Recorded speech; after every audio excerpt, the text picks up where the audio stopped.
딱 직관적으로 좀 이해하실 수 있으시겠죠. 여기 보면 씨앗으로 보이시죠. 그리고 요거는 이제 씨앗을 감싸고 있는 토양입니다. 그리고 이제 이거는 싹이 트는 모습을 보이고 있는데요. 저는 그렇게 믿고 있습니다. 저처럼 꼴찌였던 학생도 가능성이 있다고 보고 있습니다. 이 꼴찌였던 학생이라 할지라도 만약에 좋은 토양만 갖춰진다면 저는 싹이 틀 거라 믿고 있습니다.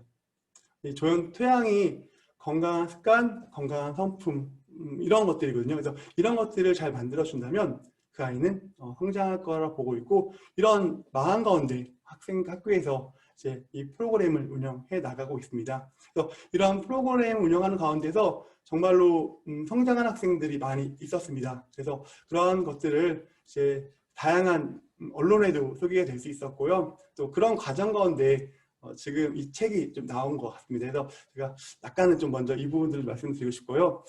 저는 지금 현재 경안고등학교에서 역사랑 진로를 담당하고 있고요.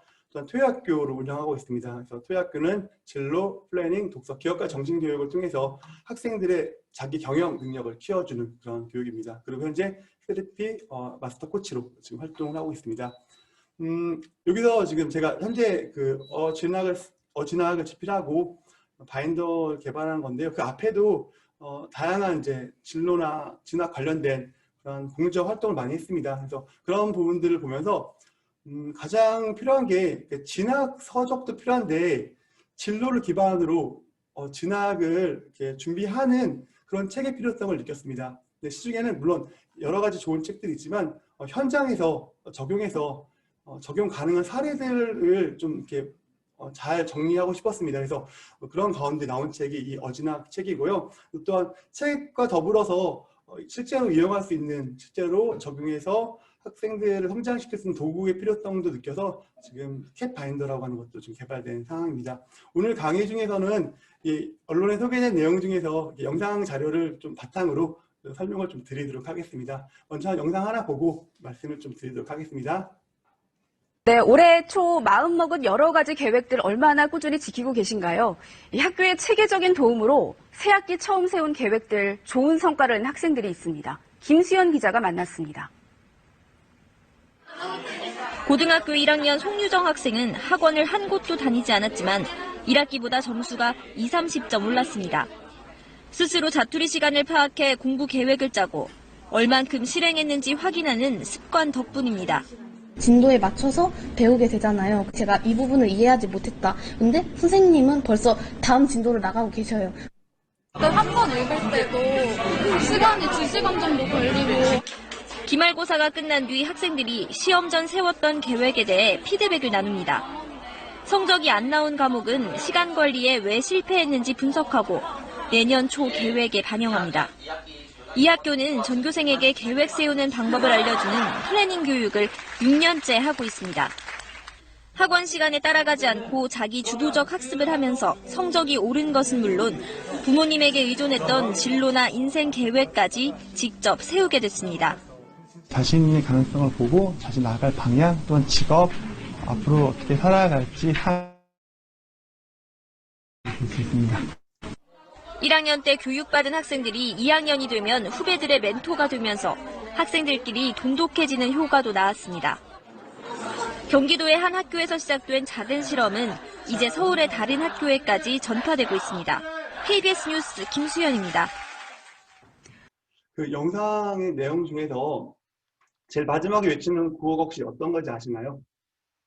저희가 마지막에 매번 강의 끝나고, 교육 끝나고 외치는 내용이 자신을 성장시켜 학교를 변화시키자, 이런 내용으로 저희가 아이들에게 구호를 외치고 있습니다.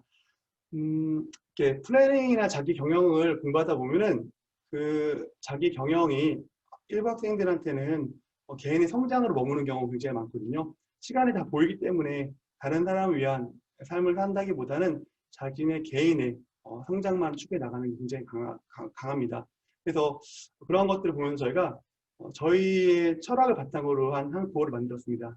그게 바로 자신을 성장시켜 학교를 변화시키자고, 이런 구호를 매번 외치다 보니까 학생들이 이제 조금 시간이 지나면 자신의 성장을 다른 친구들한테 나누는 걸 좀 자연스럽게 좀 생각하는 것 같습니다. 지금 아마 코로나19 상황 가운데 예, 여러 가지 어려운 점들이 좀 많이 있는 것 같습니다. 특히 맘카페를 제 아내가 맘카페 글을 잠깐 제가 보여준 적이 있는데요.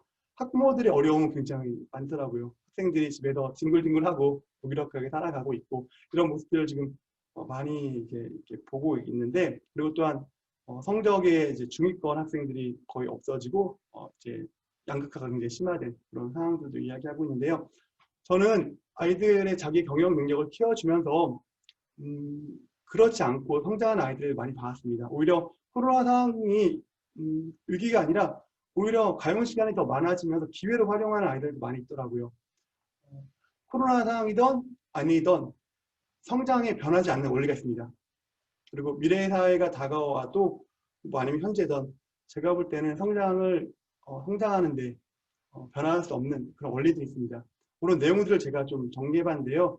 제가 생각할 때는 바로 캣 디자인 원리라고 생각합니다. 캣 디자인은 커리어, 진로 디자인, 액션, 실행 디자인, 싱킹, 생각 디자인의 줄임말입니다.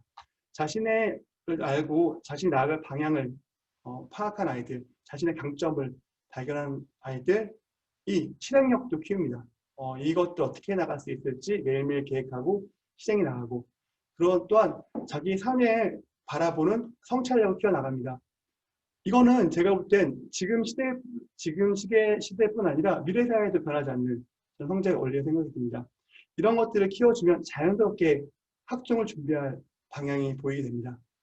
그리고 또한 인생을 디자인할 수 있는 그 원리가 보이는데요. 저는 이 캣 디자인이야말로 삶에서 변하지 않는 성장의 원리라 생각이 듭니다. 그래서 오늘 제가 말씀드릴 게 이 원리를 잘 잡아준다면 아이들은 인생도 디자인할 수 있고 학종도 디자인할 수 있다고 그런 내용을 좀 설명드리고자 합니다. 근데 솔직히 이 내용은 쓰레피 선배님들 너무 익숙하실 것 같아요.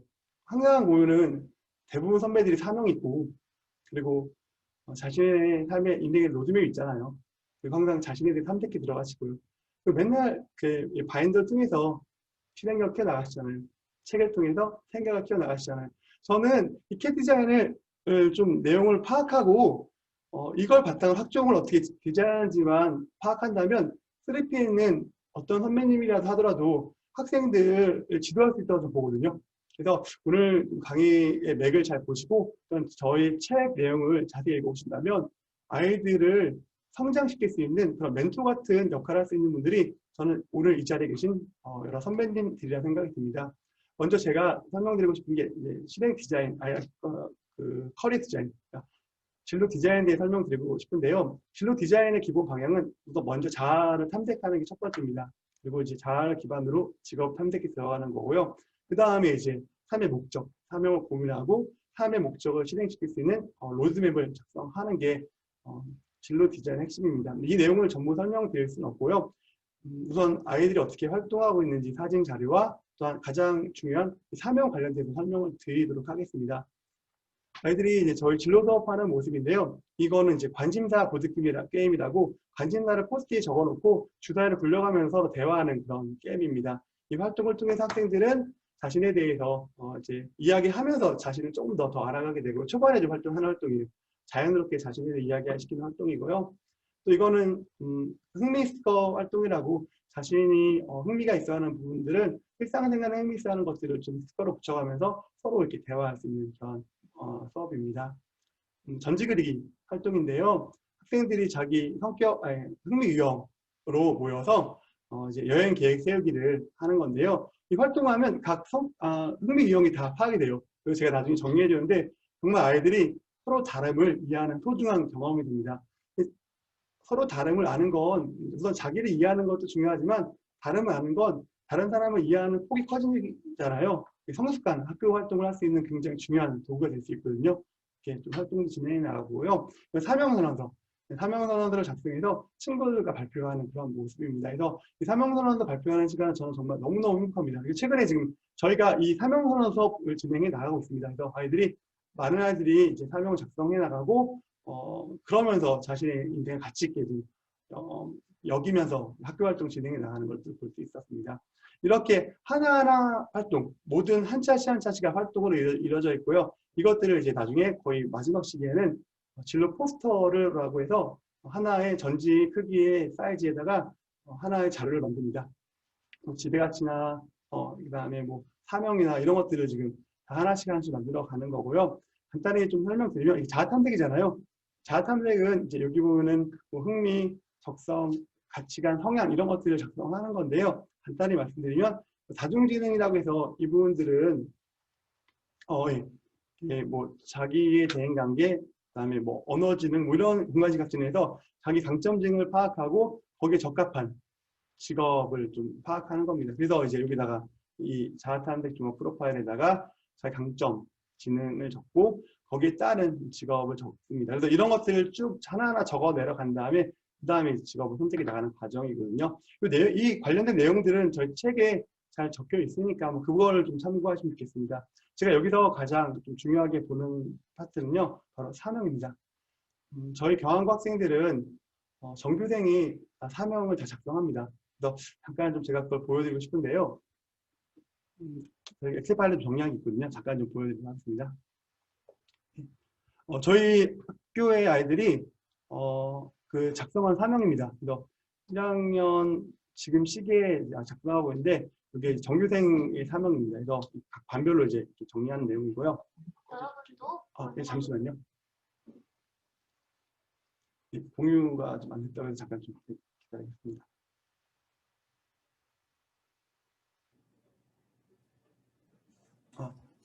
지금 나가는 건가요? 예, 다시 좀 설명드리겠습니다. 아직 공유가 안 됐다고 해서 이게 저희 학교 학생들의 사명인데요. 이게 노란색이 반별 표시한 거예요. 저 뭐 1반, 2반, 3반에서 쭉 해서 학생들이 이 사명을 다 작성을 해요. 잠깐 내용을 보시면 뭐 경제적 여유가 없는 사람들이 경제적인 부담 없이 좋은 환경에 살 수 있도록 해주는 건축가, 전자기기를 잘 다루지 못하는 사람들을 위한 앱을 만드는 프로그래머, 환경 파괴를 막고 재생시키는 정책을 통해 지속 가능한 환경을 만드는 국가정책연구원, 갑작스러운 사고로 인해 장기가 제 기능을 하지 못해 피해를 당하는 사람이 없도록 돕는 장기 이직 코디네이터, 기계나 기계의 시스템을 쓰기 힘든 사람들이 좀 더 편하게 쓸 수 있도록 개발하는 반도체 공학 기술자, 주인과 함께 사는 삶을 위해 유기된 동물들을 무상으로 치료해주는 수의사, 학업에 지치고 생기가 없어진 아이들에게 활기를 불어넣어주는 체육교사, 모든 사람들이 다른 사람들과 차별 대우를 받지 않고 같은 대우를 받을 수 있게 해주는 VR 전문가, 어렵고 고독한 사회적 약자들의 어두움을 밝게 비추는 등불 같은 경찰관. 이게 지금 남학생이 쓴 사명선언서예요. 남학생들이 이렇게 쭉 사명선언서 뒤에 이제 여학생들이 나오는데 그래도 꽤 아이들이 좀 수준 있게 사명을 작성하죠. 네, 그래서 이런 사명들을 작성하면서 자신의 삶의 방향을 좀 설정해 나가는데 제가 한 학생을 좀 설명드리고 싶습니다.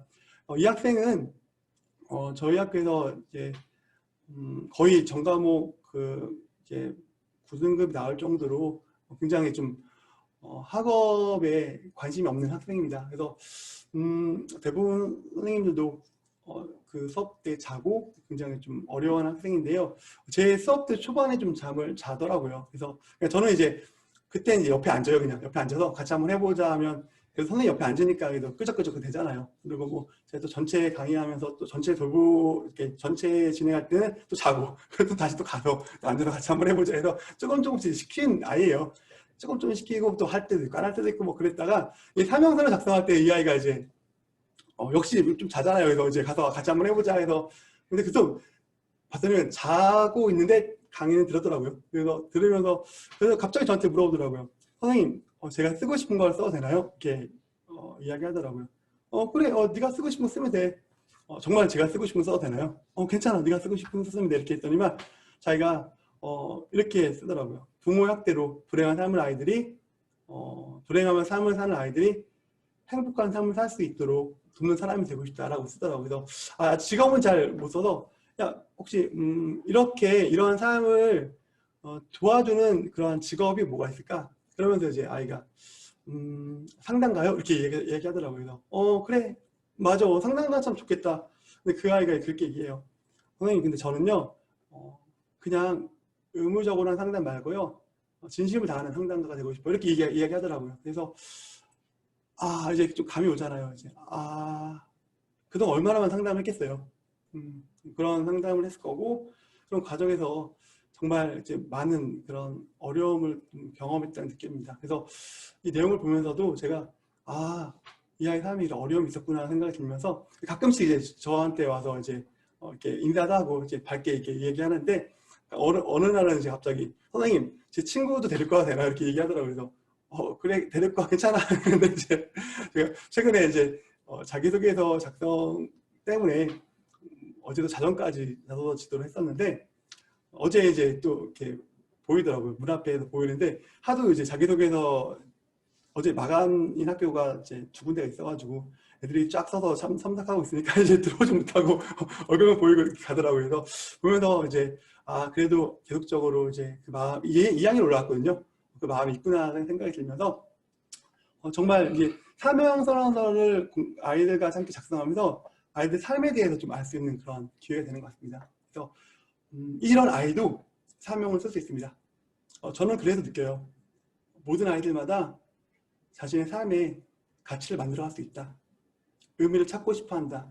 라는 전 생각을 하게 됩니다. 그래서 아마 이 사명선언서를 보시면서 3P에 계신 선배님들께서는 너무 익숙하잖아요. 이거 전부 다 3P 과정을 겪으면 대부분 작성하게 하는 내용이잖아요. 근데 이게 삶의 방향을 정하는 데 큰 도움이 되지만 학종에도 굉장히 큰 도움이 됩니다. 그래서 이 사명과 학종 연결시키는 연결고리를 좀 아신다면 아이들을 인생을 설계해 준 것과 더불어서 진학을 설계하는 데도 도움이 됩니다. 그래서 제가 이 부분들을 좀 말씀을 드리고 관련된 내용도 좀 책에 잘 나와 있으니까 그 내용을 보시면 충분히 아이들을 좀 지도하는 데 도움을 주실 수 있을 거 생각이 듭니다. 잠깐 슬라이드 좀 이렇게 옮기겠습니다. 그래서 이 사명선언서를 아이들이 작성해서 정중앙에 붙여놓게 하고 집에다 붙여놓게 해요. 이걸 붙여놓게 하면서 자신의 삶의 방향을 항상 보게 하고 있습니다. 이걸 바탕으로 저희가 사명 로드맵을 좀 작성하는 건데요. 사명 로드맵은 역사한 스케줄 방법으로 작성하게 합니다. 끝에 이게 사명이에요. 이 학생은 학생들의 꿈을 찾아주는데 도움을 주는 멘토 같은 교사라고 하는 사명을 작성했는데요. 여기다가 사명을 작성하고 여기는 이 사명을 이루기 위한 첫 번째 직업을 작성을 합니다. 그리고 여기는 이 직업 세계에 나아갈 때 도움이 되는 대학이나 학과를 작성을 합니다. 그리고 이제 가는 과정들을 좀 명시하고 있고요. 이 내용은 아이가 대학에 들어가서 또한 직업 세계에 입문할 때까지 필요한 것들을 좀 자세히 작성하는 칸이고요. 이쪽 영역은 직업 세계에 들어간 다음에 사명을 이루기까지의 직업 성장 단계를 작성을 하는 겁니다. 물론 이제 이 직업 성장 단계를 작성하기는 좀 많이 어려워요. 그 작성한 아이들은 또 직업 탐방을 갔던 아이들, 그래서 좀 사명감 있는 그런 직업인들 만나보면 그 뜨거운 마음으로 이 부분들을 좀 작성하게 되거든요. 그래서 직업 탐방 가기 전에 이 내용을 알려줘요. 너희가 어떤 질문을 해야 되고 어떻게 갔다 와야 되고 또한 가능하면 사명 있는 분을 만났으면 좋겠다 하면서 이제 설명을 쭉 하죠. 그래서 제가 인생 로드맵, 라이프플랜, 그다음 진로 로드맵 여러 가지를 공부했었는데 이게 아이들이 작성하기 가장 쉬운 양식지예요. 그래서 이 사명 로드맵을 바탕으로 작성을 시킨다면 아이들이 적어도 대부분 아이들 60% 이상은 작성해요. 그리고 이제 이 부분만 조금 작성 못하지 이 부분까지는 많이 작성을 하거든요.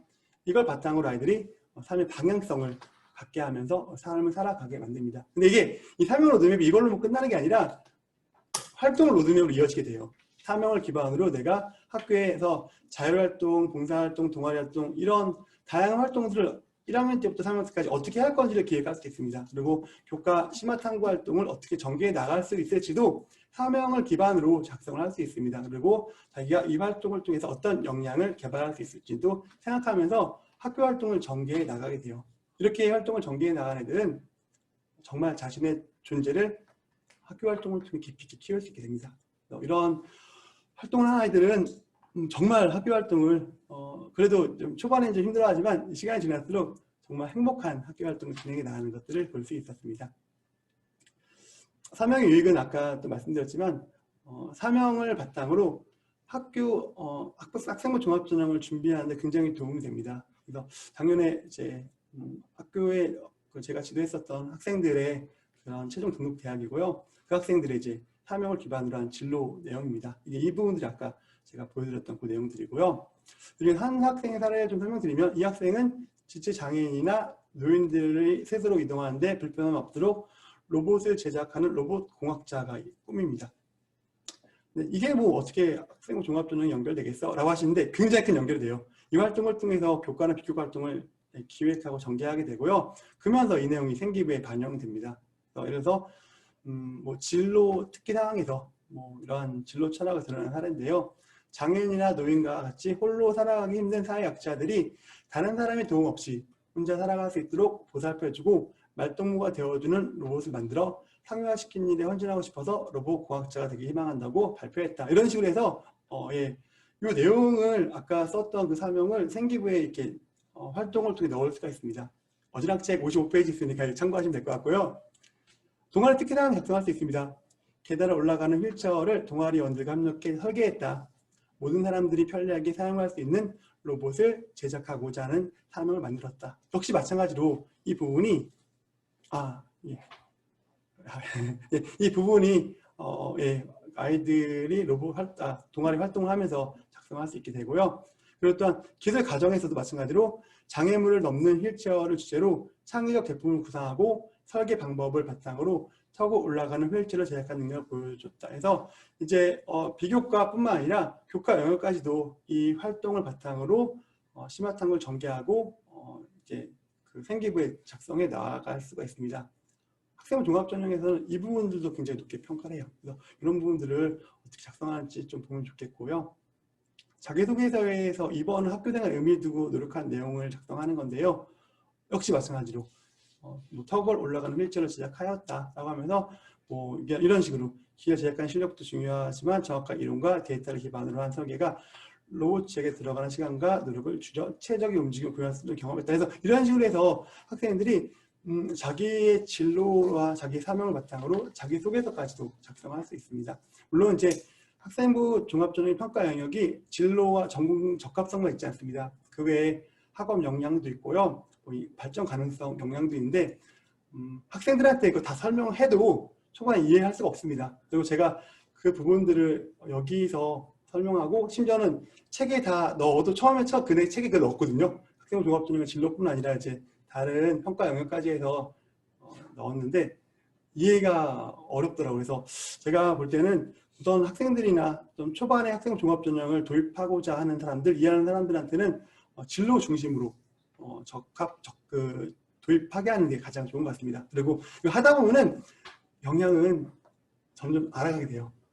평가 영향 그 다음에 알려주면 바로 그냥 자기가 한 활동들을 평가 영향에 맞춰서 활동을 전개해 나갈 수 있게 되거든요. 그래서 그런 식으로 해서 우선 진로를 바탕으로 학생 종합전형을 이해시킨 다음에 나머지 평가 요소를 이해시키는 게 훨씬 더 학종을 이해하는 데 도움이 됩니다.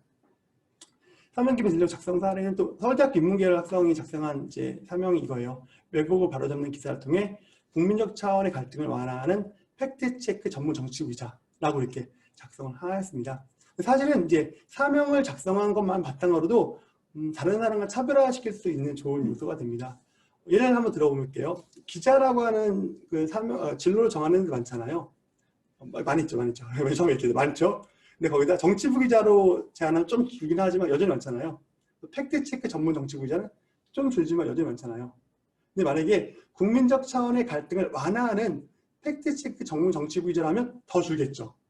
근데 이 사명을 기반으로 진로가 나온 배경과 그 사명 기반으로 한 진로가 나온 다음에 한 학교 활동까지 동일한 학생은 얼마나 될까요? 제가 볼 때는 이 학생 한 명입니다. 동일할 수 없습니다. 그래서 사명을 기반으로 진로를 정하면 그 자체만으로도 이게 차별화시킬 수 있는 좋은 전략이 돼요. 근데 그걸 바탕으로 이제 생기부나 자기소개 작성해 나가면 정말 차별성 있고 탁월한 내용을 작성할 수 있습니다. 그래서 이 학생은 이러한 사명을 바탕으로 수학 시간에 한 활동을 갖고 자기소개서를 작성한 내용인데요. 수학 시간에 데이터 저널리즘 주제 발표, 그래서 기사에서 활용한 데이터를 바라보는 자세, 분석하는 방법 알려주점 맞췄고 거짓말을 배우는 통계학이라는 책을 참고해서 쭉 이해해서 통계라는 데이터가 뭐 유동성이 존재하면서 해서 뭐 통계라는 데이터 분별 요령을 정리했다. 이 학생이 사실 수학이랑 기자랑 직접적 연결을 시킬 수 없잖아요.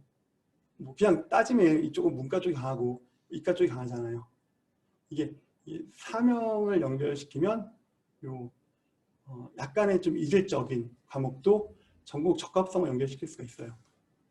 그래서 이 그냥 단순한 직업으로 아이들 지도하면 정말 아이들의 전공 적합성 평가를 받게 하는 게 너무나 제한될 수밖에 없습니다. 그렇지만 사명을 기반으로 학교 활동을 전개해 나간다면 다양한 부분을 전공 적합성 연결시킬 수가 있고, 이 활동을 탐구하게 되면 탐구활동, 학업 역량, 심지어 창의 문제의 역량까지 다 평가받을 수 있게 됩니다. 물론 이제 그런 것들은 이게 조금 이제 방향을 알려주는 것도 필요하긴 하겠죠. 그래서 그렇게 할 수 있고요. 이 학생이 또 제일 뒤에 작성하는 게 이거예요. 바로 정치적 갈등과 이념 대립을 조장하는 제도에 대해 비판적 시각을 가지고 왜곡을 바로잡는 기사를 통해 국민적 차원의 갈등을 완화하는 팩트체크 전문 정치부이라는 사명을 확보할 수 있습니다. 그래서 이 부분들이 생기부에 들어가고 학교 활동을 통해서 그다음에 자기소개서에도 녹여낼 수 있습니다. 사정관들과 대화하면 어떤 학생들을 선발하고자 하면, 혹시 어떤 학생을 선발하고자 하나요?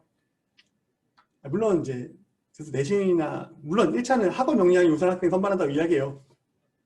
그렇지만 이제 학업 역량이 뛰어난 학생, 뭐 수학 능력, 대학교에 수학할 수 있는 능력이 뛰어난 학생들을 선발한다고 이렇게 이야기하는데, 또 하나 이야기하는 건 그 학생이 대학 졸업한 이후에 모습이 그려지는 학생을 선발하고자 한다고 이야기하더라고요. 단순히 수학 능력만 있으면 그냥 학교에서 뭐 공부를 하겠죠. 그러다가 뭐 다른 거 뭐 하다 보면 그쪽으로 빠질 수도 있고, 그렇지만 졸업한 이후에 삶의 방향성 있는 아이들은 학교 활동을 굉장히 열심히 수행할 수도 있다고 이야기합니다. 그게 졸업한 이후에 삶이 그려진 학생, 바로 사명 있는 학생입니다. 그래서 이 부분들을 고등학교 때 준비해 나가는 학생들은 대학교 이후에 더 구체화시켜서 준비해 나갈 수 있게 됩니다. 그래서 이 부분들도 연결시킬 수 있게 되고요. 제가 그래서 자기소개 첨삭을 하고 있는데 지금이 그 기간이에요. 그 시즌이어서 굉장히 좀 어려운 그런 가운데 제가 또 준비했었는데요. 무조건 저는 이게 자기소개서 아이들 가져오는 파일이에요. 무조건 이제 사명을 적게 해요. 사명을 적게 한 다음에 첨삭을 어떻게 해요, 그러면? 첨삭을 그냥 어떤 분들은 뭐 글자를 어떻게 표현해라 이런 것들을 첨삭을 하는데, 제가 하는 첨삭은 바로 이거예요. 어떻게 하면 사명을 잘 드러낼 수 있게 할 것인가, 그 부분들을 첨삭하거든요. 그래서 그런 가운데 약간 좀 뭐 굳이 군더더기 말 같은 거 다 빼라고 해요. 빨간색을 잘못 쓴 거거든요. 그래서 장면에 가져와서 야 이건 다 빼라, 이건 다 의미가 없는 거다 해서 필요한 부분만 놔두고 나머지 것들을 연결시켜서 브랜딩할 수 있게끔 두고 있거든요. 그게 방법이 사명을 명확히 하면 자기소개서 첨삭의 방향이 또 나와요. 그래서 이런 부분들을 좀 작성하는 게 실제적으로 큰 도움이 됨을 좀 말씀드리고 싶습니다. 이제 두 번째는 이제 실행 디자인 파트인데요. 역시 이 파트도 뭐 주간, 월간, 분기 쭉 나와 있는데요. 제가 우선 이렇게 영상을 통해서 아이들이 어떻게 활동하는지 잠깐 보여드리고 중요한 거 위주로 좀 말씀을 드리도록 하겠습니다. 동아리 활동, 자기개발까지 많은 일을 해야 하는 학생들에게 효율적인 시간 관리는 필수인데요. 다소 복잡하고 어려운 시간 관리법을 선배들에게 쉽게 배울 수 있는 특별한 수업이 인기라고 합니다. 경기 경안고등학교 스쿨 리포터가 취재했습니다. 경기도 안산의 한 고등학교 교실에선 매주 토요일 특별한 수업이 진행되고 있습니다. 1학년 신입생들에게 2학년 선배들이 멘토가 되어 시간 관리법을 가르쳐주는 겁니다. 학업뿐만 아니라 수면 습관, 독서, 건강 등 일상생활에 도움을 주는 것을 알려주고 있습니다. 플래닝의 1일 피드백을 통해서 자신의 하루를 되돌아봄으로써 앞으로도 계속 성장할 수 있도록 옆에서 도와주고 있습니다. 올해로 8년째 운영되고 있는 이 수업의 정식 명칭은 라이프 스케일 플래닝 토요 학교. 학생들이 스스로 체계적인 시간 계획을 세우고 이를 실천하는 습관을 형성할 수 있도록 하기 위해 시작됐습니다. 현재 1학년 학생 65명과 2학년 학생 17명이 자발적으로 참여하고 있는데요. 총 8개월 동안 플래너 사용법과 자투리 시간 활용법 등을 공부하게 됩니다. 선배들은 매주 후배들이 작성한 주간 계획과 실천 내용에 대해 피드백을 주고 학교 수업에 잘 적응할 수 있도록 자신의 경험담도 이야기해 줍니다. 선배들이 멘토 멘티를 해주시면서 학교에 적응하기도 쉬웠고 플래닝을 해도 작심삼일이 되기 쉬웠는데 선배들이 같이 피드백도 해주고 도와주시니까 꾸준히 지속할 수 있었던 게 제일 좋았던 것 같아요. 선생님보다 친근하고 동기보다 엄격한 선배 멘토링 시스템은 1학년 후배들이 건강한 학교 생활을 하는 데 도움을 주고 있습니다. 멘토들이 자기의 멘토한테 받는 사랑을 바탕으로 후배들을 사랑하고 대하기 때문에 후배들이 그 사랑을 받고 관심을 받고 더 성장할 수 있는 것 같습니다. 그래서 2학년 선배 멘토가 1학년을 멘토링 활동하는 것이 너무나 학교의 긍정적인 방향으로 한번 학종 체제에서 플래닝이 필요한 이유가 혹시 어떤 건지 아실까요? 영상에 잠깐 앞에 아나운서가 좀 이야기하고 있는데요. 학생들이 중학교에서 고등학교에 올라오면 굉장히 초반에 힘들어합니다. 왜 힘들어할까요? 해야 될 게 너무 많아요. 저희 때는 여기 계신 많은 선배님들이 학창 시절에는 정말 공부만 했잖아요. 저도 수능이 너무 중요했던 시절이었기 때문에 거의 그냥 공부를 했었거든요. 지금 학생들은 그렇지 않습니다. 학업뿐만 아니라 동아리 활동, 교과의 여러 가지 다양한 활동들, 봉사활동까지, 심지어 독서까지 정말 많은 활동들을 해 나가야 되는데 또 저는 그것도 옳은 방향으로 봐요. 나름대로는 이제 어느 정도는 그냥 공부하는 것보다는 독서하면서 봉사하면서 살아가는 게 좀 낫다고 보는데 학종 체제의 플랜이 필요한 이유는 학생들이 너무 많은 일들을 감당하고 있습니다. 뭐도 해야 되고 활동도 해야 되고. 근데 처음에 학교 들어오면 굉장히 힘들어요. 와, 이렇게 하는 게 많아. 그러면서 이제 역량이 좀 있는 애들은 그걸 어떻게든 적응해 나가게 되고 그렇지 못한 애들은 따라가다가 나중에 이제 나고하는 애도 있고 어떤 경우는 이제 힘들게 그냥 끝까지 그냥 힘들게 이제 진행해 나가는 애도 있고 그렇지만 플래닝을 배운다면 이제 처음에는 활동에 끌려갈 수 있지만 시간이 되면 활동을 주도하게 돼요. 플래닝이 중요한 건 학교 활동에서 활동을 주도하기 위한 목적입니다. 어떻게 하냐면 예, 많이 보셨죠? 김경 대표님이 개발하신 그런 자료인데요. 예, 얼라이먼스 땐 이러한 목표 세우기를 해야 됩니다. 고등학생들도 필요해요, 이거를. 어른들만 필요한 게 아니라 고등학생도 필요한데 보통 근데 이제 미션, 비전, 평생 계획 파트는 이쪽은 좀 진로교육 파트예요. 그렇죠, 이 밑에. 그리고 실질적으로 시행해 나가는 파트는 플래닝의 파트입니다. 아이들이 연간, 월간, 주간으로 계획을 세워서 진행해 나가면 굉장히 학교 활동을 주도해 나갈 수 있는데 근데 이제 이거 방법이 있어요. 뭐 위에부터 하면 안 돼요, 학생들은. 저희 할 때는 위에부터 이렇게 배워 나가는데 학생들은 밑에부터 해야 돼요.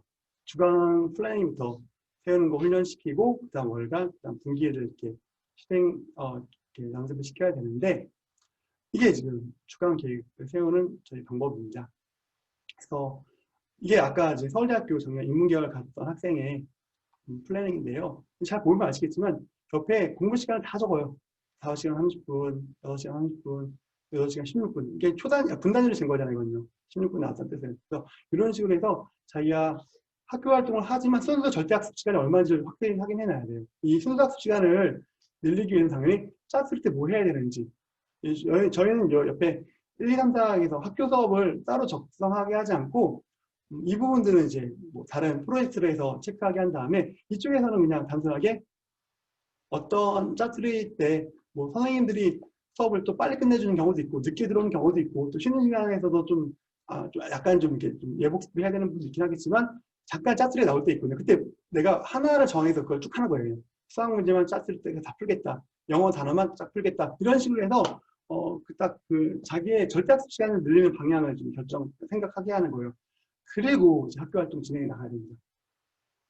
그래야지 이제 절대학습 시간을 확보한 가운데 다양한 활동을 해 나가는데 이렇게 실행력을 길러준 다음에 그 다음에 이제 좀 더 큰 단위의 계획들을 세우게 하는데요. 그게 이제 월간 플랜, 이거는 3P 양식과 동일합니다. 월간 플랜을 좀 세우기 위해서 아이들이 자신의 한 달간의 삶의 방향을 좀 작성하게 하고요. 근데 제가 고등학생 플랜에서 가장 중요하게 여기는 건 바로 분기 플랜입니다. 분기 계획은 이 분기라고 하는 개념은 원래는 4분기가 그 기본이잖아요. 근데 저희는 이제 학생들은 6개 분기로 나누거든요. 그래서 이제 뭐 1학기 1분기, 2분기하고 방학 분기가 있어서 좀 6개 분기로 나눌 수 있습니다. 뭐 현재는 2학기 1분기인데요. 여름방학 끝나고 그다음에 이제 2학기 중간고사 전까지를 2학기 1분기를 정해서 이 부분들을 이제 목표를 세우고 계획을 세운 다음에 플래닝 해 나가게 됩니다. 그래서 이런 식으로 뭐 수학, 영어, 국어, 뭐 진로 탐방, 기타, 비교과에서 자기가 총 해야 될 분량들, 내가 이번 시험에서 목표 점수가 뭔지, 그리고 그걸 위해서 해야 될 것들이 뭔지 작성을 하고, 이것들이 이제 주간 단위로 이렇게 배치하는 겁니다. 플래닝의 가장 중요한 그 테크닉 있죠. 이건 강규영 대표님께서 가장 많이 말씀하신 것 중에 하나인데, 혹시 뭔지 아세요? 예, 바로 고래 테크닉이잖아요. 고래를 뭐 구워 먹던, 삶아 먹던, 어떻게 먹던 상관없는데, 근데 먹는 방법은 어떻게 먹어야 되죠? 자기 입에 들어갈 수 있게끔 자기 쪼개 먹어야 되죠. 이게 분기 플랜의 핵심 원칙입니다. 전체적인 계획을 수립하는 건데, 이렇게 세워놓으면 이거 방향성일 뿐이고, 실제로 이거를 실행할 수 있으려면 주간대로 다 쪼개야 돼요. 쪼개고, 그거를 이제 자기 주간 플래닝에 반영해서 그것들을 이제 매일매일 실행하고, 피드백하고, 해 나가는 과정들을 해 나가는 게 정말 분기 플래닝의 핵심입니다. 그래서 이걸 익히기 전에 먼저 주간 플랜을 익히 하는, 주간 플랜을 익히 하는 거예요. 주간 단위는 이미 목표를 세우고 실행하고 피드백하는 그런 훈련이 된 학생들은 그 계획을 세우고 쪼개서 가져오기만 하면 그 쪼개서 가져온 걸 또 실행할 수 있거든요. 근데 이게 고등학생들의 학교 생활의 가장 중요한 플랜입니다. 왜냐면 학교 활동은 아까 말씀드렸지만 단순하게 그냥 시험 정도로 준비하는 거가 아니에요. 지금은 학교에서 뭐 과목 공부도 해야 되고 비교과 활동하는 활동도 굉장히 많이 있습니다. 이것들을 다 실행하려면 적어도 2달 반 정도는 볼 수 있는 시야가 있어야 돼요. 그래야지 필요한 것들은 좀 더 열심히 하고 필요 없다고 판단되는 것들은 좀 가까운 빼버리고 그러한 우선순위에 배치할 수 있는 역량도 생기게 됩니다. 이걸 보시면 이것 다 역산 플래닝이에요. 어떤 걸 다 하기 위해서 역산에서 좀 그러한 개념으로 계획을 쭉 세우게 되고요. 이런 것들을 익힌다면 고래 테크닉 방법도 익힐 수 있고 역산 스킬 방법도 익힐 수 있습니다. 아이들이 이런 걸 통해서 실행력을 키워나가면 학교 활동을 정말 풍성히 해나갈 수 있게 됩니다. 사례를 잠깐 좀 말씀드리고 싶은데요. 이거는 이제 어진하게 242페이지에 나온 내용이니까 뭐 그쪽을 좀 보시면 좋을 것 같습니다. 시험 2주일밖에 안 남았는데 소논문 작성대회 준비가 거의 안 됐네. 시간을 맞추려면 오케스트라 연습을 해야 하는데 빼야 하는데 연습이 나 혼자 참여를 못한 민폐인 것 같고 공부를 어쩌지? 밤을 새야 하나? 수행평가 준비는 정말 바쁘다. 이게 학교 현실이에요. 가장 기대하고 있던 소논문 작성 대회를 허겁지겁 마무리한 후 교무실에 나오는 지식인은 헛사람에 젖어 있었다. 여기에 집중을 해야 되는데 나머지 이것저것 하다 보니까 집중 못하고 있죠. 자신을 돌아볼 틈도 없이 지승이는 기말고사 준비에 돌입했다. 지승이는 엉망진창의 수렁에 빠진 것 같다. 이 초반에 학교에 오면 많은 학생들이 이게 발생하는 일입니다. 이런 학생들이 정말 이렇게 하다가 뭐 진짜 힘들게 살아요. 진짜 힘들게 살고 특히 열심히 노력하는 애들일수록 더 이렇게 어려움을 경험하는데 뭐 처음엔 다 열심히 하려고 하잖아요. 근데 이런 과정에서 대부분 학생들이 많이 낙오를 하게 돼요. 이런 것들을 계획의 일에 자기 치는 게 아니라 일을 주도할 수 있는 역량을 길러주는 게 굉장히 중요합니다. 분기 플랜 적용을 위해 삶을 바뀌어가게 되는데요. 2학기를 맞이하기 전 지승이는 2학기 분기 플랜 양식을 펼쳤다. 동아리나 오케스트라, 공부, 교내 대회까지 거대한 고래가 머릿속에 맴돌았지만 지승이는 차분히 정리하며 목표 설정을 적어 내려갔다. 2주 후엔 창에 눈대가 있네. 다음 주엔 국어 수행평가를 마무리해야 대회 준비하는 시간을 쏟을 게 있겠구나. 그러려면 이번 주 가용 시간에는 수행평가를 우선적으로 배치하고 실행해야겠어. 대회가 끝나고 2주 후엔 중간고사, 또한 오케스트라 연습을 빼면 가용 시간은 이 정도니까 이번 주부터 주요 과목 정리해놔야지. 이렇게 이제 전략적으로 분기 플랜을 보면서 이렇게 시간을 조정할 수 있게 됩니다. 여전히 할 일이 많았지만 무엇을 언제 어떻게 해야 할지 알게 되니 지승이의 학교 생활은 더욱 즐거워졌다. 본인의 생활을 균형 있게 지켜나가는 지승이는 다양한 곳에서 리더 활동을 할 수 있게 되었고 성적도 점차 오르기 시작했다. 이 학생들은 분기 단위로 해서 계획을 세우면서 자신의 이렇게 집중할 거 뭔지를 파악하고 그걸 위주로 해서 진행해 나가면서 자기 삶이 균형을 잡혀가는 것을 경험하게 됩니다. 이건 어른들도 동일한 것 같아요. 저희도 1인 복잡하게 막 꼬여있으면 마음이 굉장히 힘들잖아요. 그리고 계속 끌려가다 보면은 정말 이제 삶이 이렇게 무질서하고 굉장히 삶이 힘들어지잖아요. 그렇지만 삶을 좀 균형을 잡아가면 저희도 삶이 안정되잖아요. 학생들도 마찬가지입니다. 자기 삶이 방향과 자기가 또 해야 될 일을 해 나갈 때 그때 이제 좀 자기 삶의 균형 잡히게 되고 그러면 좀 더 다양한 활동들도 또 볼 수 있게 됩니다. 저는 리더를 이렇게 좀 생각하거든요. 학교에서 리더. 이제 방금 대표님께서는 밥 사준 사람이 리더다라고 이야기하는데 그것도 맞습니다. 그것도 맞는데 학생들에게 저 리더를 보려면 적어도 2달 반의 계획을 세울 줄 아는 사람이 좀 리더로 봅니다. 그래야지 학생들한테 친구들한테 친구야 이거 다음 주에 뭐가 있어 현재 요거 좀 집중하자 이렇게 설명할 수 있잖아요. 그 학생은 자연스럽게 학교에서 리더십을 발휘하게 돼요. 그리고 그런 학생들에게 선생님들이 어떤 역할을 맡게 됩니다. 이 아이도 뭐 반장, 나중에 시간이 지나면 반장도 하고 동아리 부장도 하고 다양한 활동들의 리더들을 해 나갑니다. 당연히 그러면 학생부 종합전형에 준비하는데 당연히 자연스럽게 좀 이렇게 자연스럽게 준비가 돼요. 그래서 이 부분들이 학생들을 성장시킬 수 있는 좋은 그 방법이 되고요. 근데 이거는 혹시 선생님들 이렇게 익힌 플래닝이 어른 된다고 사라질까요? 이걸 좀 생각하셔야 돼요. 이게 중요한 거예요. 안 사라져요. 이렇게 익힌 플래닝은 대학 가면 또 그 대학교 커리어를 다 살피게 됩니다. 그래서 거기서 내가 어떤 거에 집중해야 되고 나한테 기회가 뭐고 그래서 LSP에서 성장한 아이들이 대학 가면 정말 다양한 활동에 참여해요. 창업 경진대회, 뭐 유학, 그다음에 심지어는 이제 창업을 이렇게 해나가는 아이들도 있어요. 그래서 작년에 졸업한 애들도 보니까 자기들끼리 그 LSP 출신들끼리 모임을 만들어서 거기서 이제 이과 아이들이 문과 아이들한테 파이썬을 좀 이렇게 코딩을 알려주고 코딩 되게 중요하니까 그러면 또 문과는 문과 나름대로의 또 관점들 있잖아요. 이쪽에 경영학과 아이나 관공고 계열도 많이 있는데 이제 그렇게 하면서 아이들이 서로 간에 우리가 어떻게 이 부분들을 갖고 또 창업을 해 나갈지 이런 것들을 또 고민해 나가는데 이러한 역량은 안 사라져요.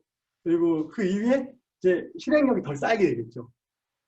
그래서 이거를 고등학교 때 훈련하기 참 좋습니다. 어차피 딱 고등학교는 정해져 있잖아요. 저희 어른이야 뭐 너무 많은 걸 해야 되고 하는 부분이 있지만 고등학교 딱 정해져 있거든요. 정해진 것 같고 이 훈련을 시키면 아이들이 성장에 굉장히 유익함을 좀 볼 수 있었습니다. 그리고 이거를 하기 위해서 정말 책을 안 내잖아요. 제 책 보고 뭐 그냥 어지럽 보고 이걸 할 수는 없는데 그때 필요한 게 바로 이 바인더입니다.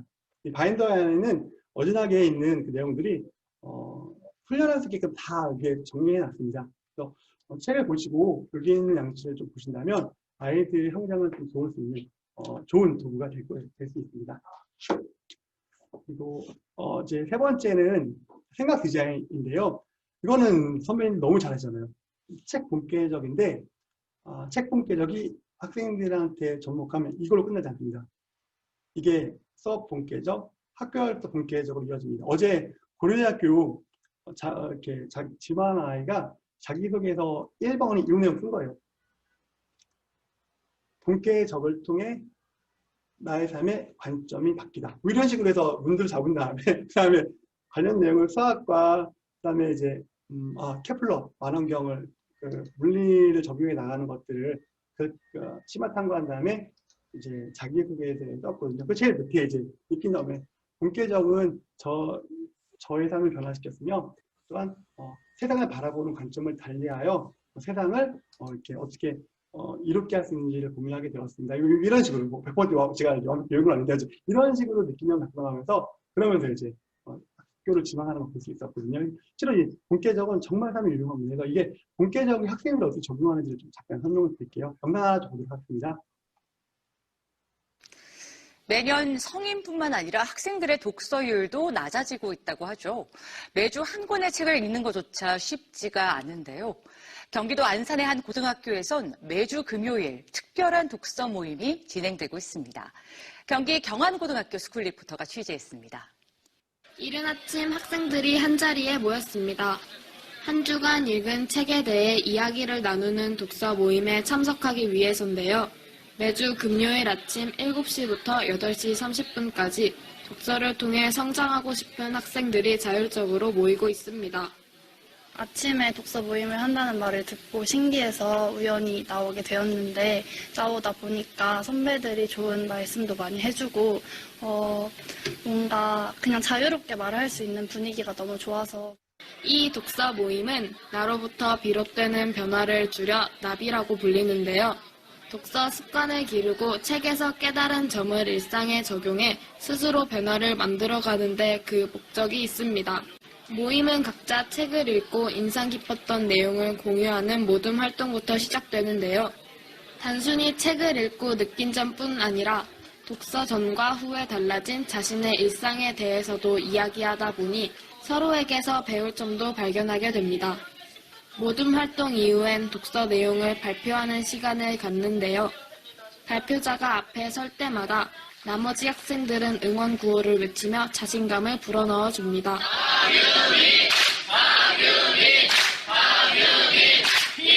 이처럼 자유롭고 편안한 분위기 덕분에 학생들의 참여율도 높습니다. 매주 참석하는 학생은 달라도 평균 80여 명이 꾸준히 모이고 있고 평소 책을 멀리하거나 아침마다 늦잠을 자던 학생들도 친구의 추천으로 나비에 참석하며 독서 모임을 이어나가고 있습니다. 책 한 권 읽지 않는 그런 스타일이었는데 고등학교에 와서 나비 독서 모임에 참여를 하고 리더까지 하게 되면서 앞에서 진행을 해서 자신감 없던 성격이 변화를 하게 되었고 다양한 친구들의 아이디어를 들으면서 자신의 삶에 발생하는 문제에 대한 아이디어를 얻어가기도 합니다. 책을 통해 삶을 변화시킨 학생들은 독서 감성이 좋아지게 되고 독서를 통해 미래 사회에 필요한 다양한 역량을 기를 수 있습니다. 예, 아이들이 독서하면서 되게 굉장히 즐겁게 성장하는 모습이 잘 보이시죠? 잠깐 이제 설명드리고 싶은데 여기 영상에 나오는 이성경 교사가 지금 저랑 같이 학교에서 동역하는 교사입니다. LSP 1기 멘토였고 대학생 멘토를 거쳐서 저희 학교에서 교사로서 저랑 같이 활동하고 있고요. 그리고 3P에서도 이제 14기 마스터 과정까지 밟았습니다. 저희 경안고에는 저뿐만 아니라 이성경 선생님, 그리고 또한 여기에는 계시지 않지만 채원 선생님이라고 또한 저랑 같이 마스터 8기 동기가 계십니다.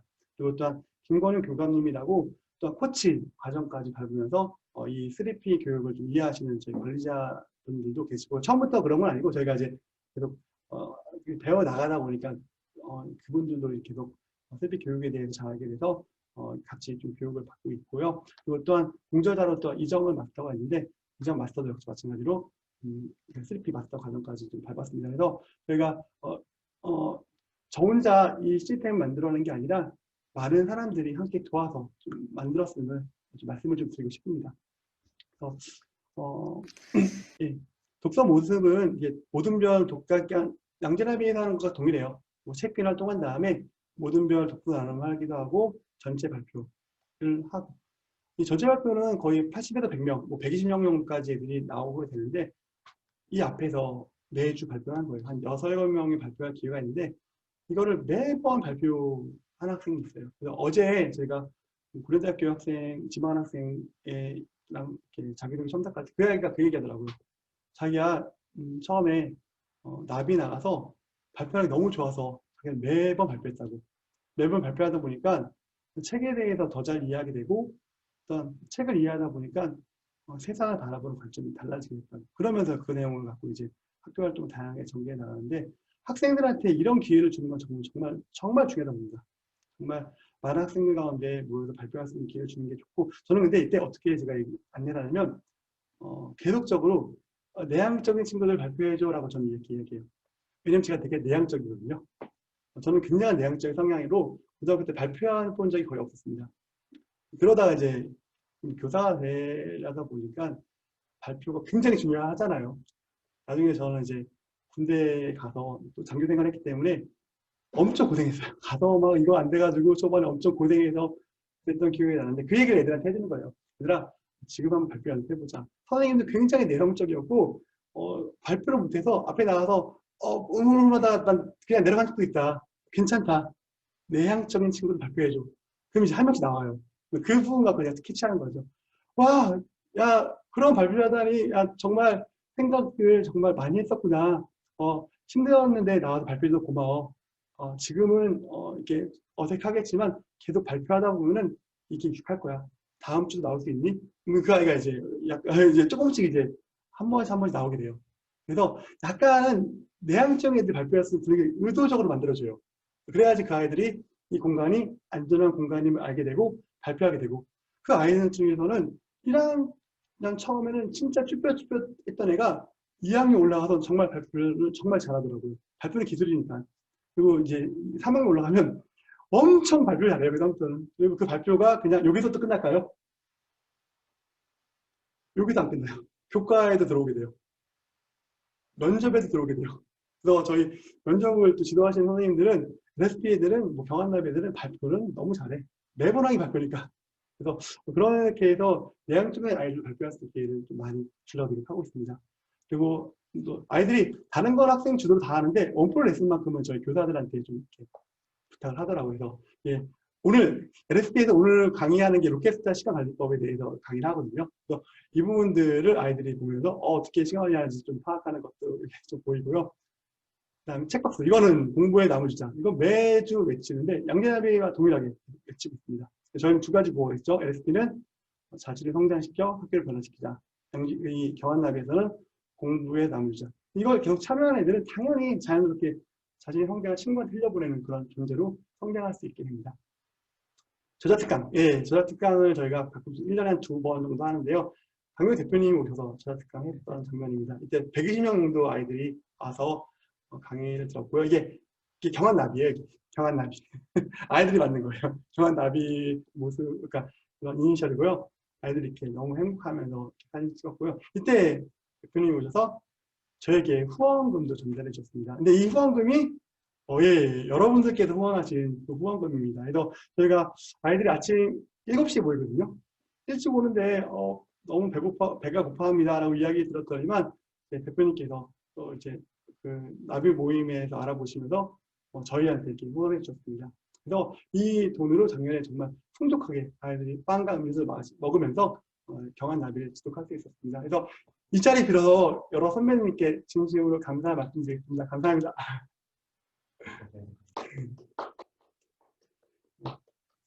그리고 본계적 학생을 연결한 사례가 있는데요. 아이들이 이렇게 본계적으로 해요. 본 거, 깨달은 거, 적용할 거를 어른처럼 하잖아요. 어른처럼 하게 되고, 그 중에서 또 잠깐 하나 사례 보여드리면 800년 전 통신사가 현대 통신사의 공통점이 있다니, 그것도 아주 대단한 공통점이 있다니 신기하다. 신기특단은 어떻게 이런 생각할 수 있었던 신기특단이 대체급을 거머쥔 건 어쩌면 당연한 결과일지 모른다. 모두 연결시켰기 때문이다. 이러한 것들을 아이들이 적어간 다음에 이걸로 심화탐구하는 거예요. 심화탐구 발표한 다음에 그 다음에 이제 이거를 생기부에 작성하는 거죠. 그래서 뭐 세계를 고객으로 상품의 가치를 부여하는 마케팅 전문가를 꿈꾸는 학생으로 유라시에 걸쳐 대제국을 건설한 신기특단의 경영 방식에 대한 혹시 가져가 뺐다. CU 신기특단을 읽고 독서가 들어가죠. 신기특단의 천호제, 역창제, 다른 학회 제도를 이용해서 거대한 제국을 표주 경험력이 인상 깊었다. 이 내용 그대로 들어가 있잖아요. 이렇게 작성하는 겁니다. 팁을 드리면, 너무 구체적 팁을 드리면 좀 어려우시려나. 이게 패트기에는 독서명을 기록 안 하고 이거를 그냥 독서 쪽에만 기록할 수도 있어요. 너무 디테일한 팁이니까 나중에 좀 질문하시면 말씀드릴게요. 뭐 예를 들어서 과거 동아시아 마케팅 전략, 이거 2학기 때 내용인데 이 안에 보면 원상인의 획기적 기술 역참 통신 마케팅 활용을 보면서 이런 식으로 미래의 기술의 변화를 조사해서 원상인처럼 새로운 기술을 적극 수용해서 문화 마케터의 사명을 이루고 싶었다. 이 아이가 이러면서 자기가 마케터로 활용할 수 있는 기술을 좀 정리하더라고요. 인공지능, 뭐 VR, AR 이런 것들을 쭉 보면서 내가 이것을 어떻게 마케팅 기술에 활용할 것인가를 고민해 나갑니다. 이런 부분들을 좀 아이들한테 활동을 시키게 되는 거고요. 코로나 시대의 독서를 가장 적극적 승진했냐고 이제 지난번에 제주 대한민국 독서 대전에 나왔는데 어떤 선배가 이제 이거를 그 페이스북에 올리더라고요. 그래서 저는 이걸 보고 코로나 시대 독서는 가장 적극적인 학종 전략입니다. 제가 정말 중요해요. 정말 중요하기 때문에 학생들, 아이들 아무것도 안 하면 독서라도 꼭 시키면 좋겠습니다. 가장 중요한 토양, 이제 거의 이제 마무리인데요. 사실은 이게 뭐 바인더를 통해서 이러한 그 디자인법을 익히고 그러면서 인생을 설계하고 학종 디자인하는데, 근데 이거의 가장 중요한 토양은 바로 인격적 멘토링입니다. 저는 이게 정말 중요하다고 봅니다. 인격적 멘토링 성장사를 잠깐 보여드리겠는데요. 한 아이가 저한테 이제 LSP가 끝날 때 작성해 준 내용입니다. 이 아이는 이제 처음에 굉장히 이 아이를 봤을 때 제가 굉장히 좀 마음이 어려웠던 아이예요. 작년에 이제 수학교를 신청하는데 올해는 이제 시 예산을 지원받아서 학생들이 비용을 안 내고 수학교 참여하고 있지만 작년까지는 아이들이 한 분기에 5만 원 정도의 비용을 냈었거든요. 근데 그 아이가 이제 LSP 수업을 듣고 있는데 제가 어떤 진로 수업을 하잖아요. 진로 수업 때 LSP 내용을 일부러 설명을 해줘요. 아이들 같이 협업을 할 수 있기 때문에 의도적으로 지금 만들어내고 있는데 그때 아이가 이 얘기 한 거예요. 선생님, 왜 LSP에서 하는 내용을 학생한테 알려주나요? 저는 돈을 내고 배우는데 얘네들은 돈도 안 내는데 이거 왜 알려주세요? 이거 억울해요. 이렇게 얘기하더라고요. 그 얘기 듣고 제가 갑자기 진짜 가끔 그런 애 있긴 한데 그래서 제가 그래 친구야 아직은 모르겠지만 시간이 지나면 알게 될 거야. 한번 좀 더 우리 LSP 같이 생각 한번 해보자라고 이제 이야기하고 마지막에 이야기가 작동한 거예요. 그래서 읽어보셨죠? 이거 이기적인 그런 아이였지만 LSP에서 또 경환나비에서 이러한 공부에서 나눠주자라는 말을 들었게 됐고 그러면서 느끼게 된 게 함께 같이 혼자 하는 것보다 좋은 건 생각했는데 같이 한다 하는 같이 알게 됐다고. 그래서 이제는 이전에 들어보지 못했던 배려심 깊다, 남을 생각할 줄 안다, 협동이 좋다는 말을 들었습니다. 이것이 모두 LSP 통해 변하게 되는 모습입니다. 저는 이 아이의 삶을 완전히 건졌다고 보거든요. 맨날 이리저리 살았으면 어떻게 했어요. 이 아이뿐만 아니라 이 아이에게 속한 수많은 사람들을 저는 건졌다고 봐요. 만약에 이기적으로 살아간 아이 밑에 있었던 많은 친구들, 많은 학생들이 많은 또 나중에 이제 뭐 직업에서도 리더가 됐을 때 그 밑에 있는 부하들 얼마나 어려움을 경험했을까요? 그렇지만 이 아이가 바뀌면서 학생들이 생각하게 돼요. 제가 바뀌었네? 하면서 생각하게 돼요. 함께하는 게 뭔지 알겠다. 그런 생각을 하게 되는데 이 아이가 변화된 결정적 계기가 이 아이 멘토예요. 저도 이 아이의 조가 제가 수업하는 앞자리에 있었는데 그 멘토가 얼마나 정성스러운지 몰라요. 그 멘토는 정규 학생이 부회장까지 했던 아이인데 정말 바쁜 아이예요. 그렇지만 그 멘토링 시간대 그 아이한테 계속적으로 사랑을 주고 심지어는 또 LSP가 아닌 시간에도 계속 전화 주거나 또 찾아가고 이런 계속적인 사랑을 부어준 거예요. 그러니까 아이가 이제 이거 보고 너무 감사한 거잖아요. 함께하는 게 이런 거구나. 그래서 저는 함께의 가치는 경험을 통해서 좀 느낄 수 있다고 보거든요. 이런 경험의 장을 만들어주는 게 저는 정말 중요하다고 봅니다. 그래서 저는 교육의 본질을 결국은 사랑이라고 봐요. 사람들은 저희가 하는 바인더 교육, 독서 교육에 주목하겠지만 물론 그것도 굉장히 중요한데 저는 정말 중요한 문화적 토양은 인격적 멘토링의 문화, 사랑과 관심의 공동체라고 생각이 듭니다. 저는 여기서 여러 선배님들께 좀 말씀드리고 싶은 게 여기 계신 많은 선배님들은 이런 거 솔직히 다 할 줄 아시잖아요. 뭐 진로나 실행이나 생각은 거의 다 할 줄 아시고 바인더도 엄청 잘 뜨시는 분 많이 계시잖아요. 저보다 훨씬 잘 뜨는 분 많이 계시는데요. 이 분들이 학생들에게 인격적 멘토링을 경험할 수 있는 그런 문화들을 좀 만들어 주셨으면 좋겠습니다. 제 책을 보면 이 학종 디자인은 어떻게 하는지가 잘 나와 있거든요. 이 방법도 학생들에게 적용할 수 있는 것들이 잘 나와 있어요. 그런 것들을 보면서 아이들과 함께 인격적 멘토링을 좀 경험할 수 있는 그런 기회를 주셨으면 좋겠습니다. 이걸 경험한 아이들이 사랑을 경험하게 되고 사랑의 가치를 알게 됩니다. 그게 우리나라 교육을 살리는 길이지 않을까 그런 생각이 듭니다.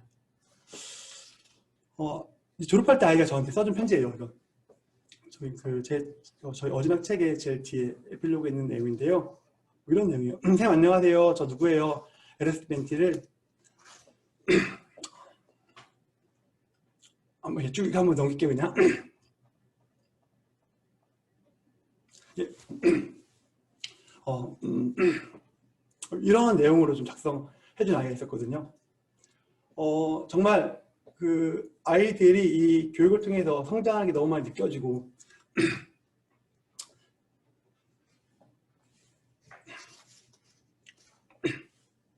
그래서 저도 지금 교육해 나가는 게 학교 현장이 굉장히 힘들어요. 학교 현장이 너무나 경직되어 있는 분위기고 너무나 어려운 환경에 처해 있습니다. 아마 이 교직 생활하신 분들은 많이 아시겠는데 진짜 힘들어요. 진짜 힘들어요. 어제도 제가 새벽까지 자기소개서 지도하면서 진짜 내일 저자 특강인데 내가 이걸 지금 이걸 해야 되나? 근데 이제 아이들 보면 정말 그 아이들의 변화를 보면서 그 안에서 제가 많은 걸 좀 느끼게 돼요. 그리고 그 아이들이 저한테 이제 마지막에 얼마나 자신이 이 안에서 성장의 가치를 느꼈는지, 어떻게 자기의 생각 관점이 바뀌었는지 이런 것들을 이야기하면서 자기소개 지도하는 건 이런 거예요. 학생들의 성장, 학교 활동생의 성장한 마지막을 보는 시간이에요. 이 시간은. 그 시간 동안 함께 주는 게 저는 너무 귀하고 정말 힘들지만 그렇지만 이 과정이 너무나 감사하더라고요. 그래서 아이들이 이런 과정에서 절대 하지 못했을 경험과 성장, 감정들을 얻게 돼요. 그리고 이 아이들이 과정을 통해서 성과 위에 존재를 버리지 말자라고 하는 이런 저희들의 철학을 몸소 느끼게 됩니다. 그래서 많은 선배님께서 아이들의 겉으로 드러나는 그러한 모습뿐 아니라 이 내면 아이들의 존재 이것들을 좀 성장시켜 주셨으면 좋겠습니다. 이 일은 저는 3P에 있는 많은 선배님들이 할 수 있다고 보고요. 이 일들을 좀 함께 진행해 나가면 얼마나 좋을까라고 생각합니다. 혹시 그리고 제가 얼마 전에 제 책을 보고 이제 서평을 남기신 글을 봤는데요. 초등학교 이제 중학생 학부모를 둔 부모라고 이야기하더라고요. 그분이 이제 책을 보면서 처음에는 중학생 됐으니까 초등학교 고학년 됐으니까 학종이 뭔지를 알기 위해서 봤는데 그분이 이런 얘기하더라고요. 제가 책을 보면서 철학적인 고민을 하게 됐다고. 그리고 느낀 건 정말 핵심은 사랑입니다. 사명입니다라고 그런 내용을 적었습니다. 저는 제 책을 이게 제가 저자라서 이야기하는 것이 아니라 저는 대한민국에 있는 학부모들은 꼭 다 읽어봤으면 좋겠습니다. 학생 종합전형이 워낙 깜깜하기 때문에 다양한 말이 많아요. 물론 학종 굉장히 문제가 많아요. 저도 학종의 여러 가지 문제점을 보고 있는데 학종을 잘 활용할 수 있다면 그 가운데 학생들의 존재를 기를 수 있습니다.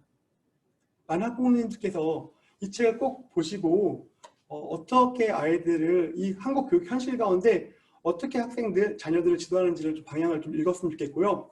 그런 과정에서 함께 했으면 좋겠습니다. 그래서 제가 저자라고 그런 게 아니라 정말 너무 정말 진로를 기반으로 해서 학생을 성장시키는 데 도움이 되는 현실적인 책이니까 꼭 좀 읽어보셨으면 좋겠습니다. 그리고 혹시 아이들과 함께 이 바인더를 쓰고 책의 내용을 적용하려면 저희가 또 제 수업이에요. 이건 제 진로의 수업이에요.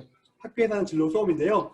유튜브 영상을 활용해서 물론 현장에 실시간 강의한 다음에 또 아이들한테 유튜브도 올려서 이 내용 부족하면 보라라고 하면서 지금 활용하고 있는 영상들인데요. 영상을 보시면 또 선배님들께서 학생들 지도할 때 좀 도움이 될 것 같고요. 그 외에도 여러 가지 또 앞으로도 교육을 개발하면서 저는 선배님들과 함께 교육을 개발하고 싶은 마음이 있거든요. 그런 것들을 하면서 대한민국에 있는 많은 청소년들을 좀 살릴 수 있는, 도울 수 있는 저희가 되면 참 좋겠습니다. 긴 시간 제 강의를 들어주셔서 너무 감사하고요. 잠깐 질문 받고 마치는 시간 갖도록 하겠습니다. 감사합니다.